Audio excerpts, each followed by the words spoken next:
pinaka-paborito niyang hangout ay sa bunga ng kuweba. Dahil naniniwala mo bunga ng kuweba ay mas marami sa madidiscover mga bagay. Okay, wala, hindi nagkalalasing adorasyon doon, hindi nakawa. Tulad na sabi ko kanina, ay nagaling siya sa South Kinabaluan, wala siyang formal education, okay, wala siyang kaibigan, ang malaki sa kanya. At wala ka siyang kaibigan, ngunit meron siyang isang kaibigan. Ay,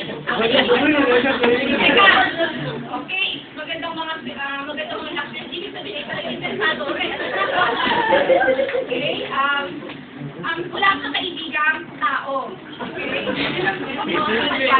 Pero mayroon kang kaibigang manok. Ay, iba nga talaga si Dure. Oo, makaiba talaga ni Lola. Oo, magandang relating ng Lolo. Okay? Ang pangalan ng kanyang manok ay si Wawi.